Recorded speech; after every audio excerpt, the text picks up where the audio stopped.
Recorded Books and One Click Digital present Only Ever You by Rebecca Drake. Narrated by Eva Kaminsky. A quote from Lord Byron. The heart will break, but broken live on. Part 1. Before. Chapter 1. July 2013. 3 months. On the day her life began to unravel, Jill Lassiter smeared sunscreen on her 3-year-old daughter's soft skin and drove her, as promised, to the park. It was a hot afternoon, and she held Sophia's hand as they crossed the road, leaning a little so her daughter's small arm wouldn't have to stretch too far.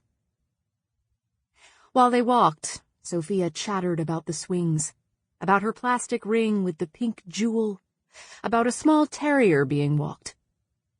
The older woman holding the leash smiled at Sophia's cry of delight. But Jill's mind was elsewhere, and she didn't really hear what her daughter said, pretending to listen with small sounds of interest. Afterward, she'd feel guilty about this. What kind of mother didn't pay attention to her own child? Except she'd been thinking about 2 bar mitzvahs and a wedding she had to shoot, and attempting to mentally coordinate schedules so she and her business partner Tanya could juggle them all. Let go! Let go! Sophia tugged to get free, and Jill released her hand, raising her camera as she watched her daughter run across the grass and struggle onto a swing. She was small for her age, but intent on doing everything herself. Jill offered a push, and Sophia gravely accepted one, but didn't want her mother's help after that.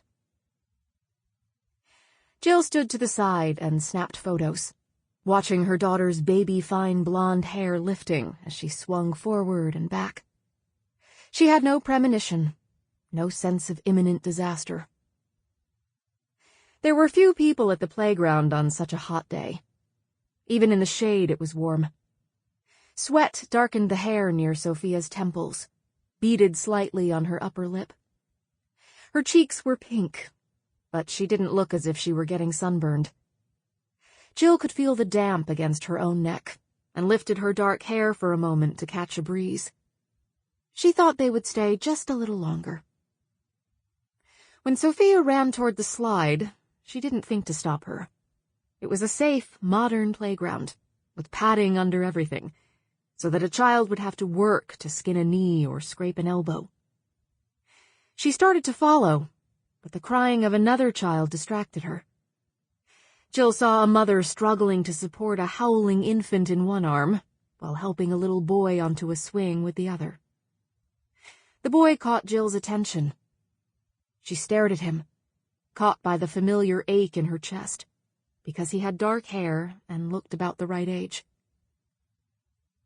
The baby's wailing and the other mother's obvious distress snapped her out of it. "Here, let me help."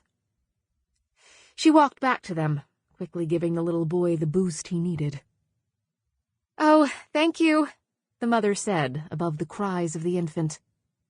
"She's so hungry. Would you mind handing me that bag?" She nodded toward a large tote on the ground near her, as she settled down on a park bench to nurse. Jill set the bag down before hurrying after her own child. Helping the other mother had taken less than a minute. 2 minutes at most. When she couldn't spot Sophia's blonde head bobbing above the brightly colored plastic, she wasn't alarmed.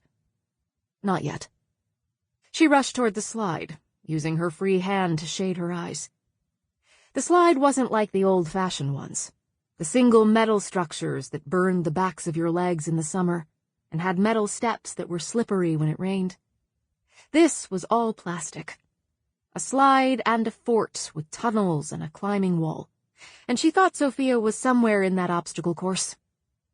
Only she wasn't. Jill kept looking for that small blonde head, raising her voice when she called her name. "Sophia?" She expected to hear her daughter's high-pitched voice, to see her pop up. Sample complete. Ready to continue?